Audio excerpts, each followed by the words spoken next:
Hi, Nick. Shh! We're in the library.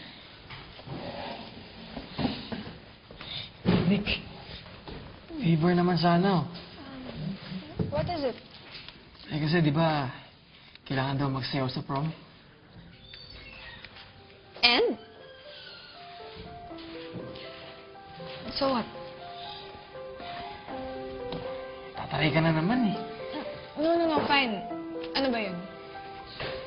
Eh kasi, yung mami ko nag-out of town eh. Tapos yung dad ko naman, hindi marunong sumayaw. So, kailangan ko na magtuturo sumayaw sa akin. So, you want me to teach you? Okay. So, pupunta ka na sa prom? Good! Buti na lang seryoso ka na. Kasi, prom only happens, what, twice in your life? It has to be memorable. Romantic. Alam mo, tama ka dyan.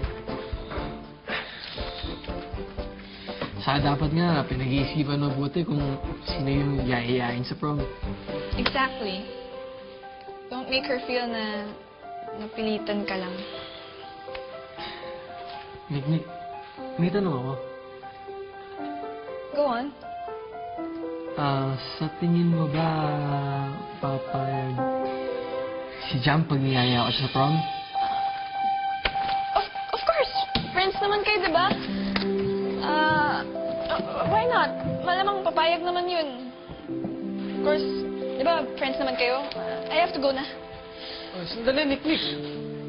Akala ko ba tuturuan mo ako magsayaw? I have assignments. Hindi kita matuturuan today. Eh, kailan mo ko pwedeng turuan?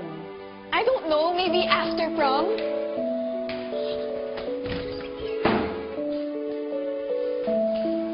Ano na naman kaya nangyari dun?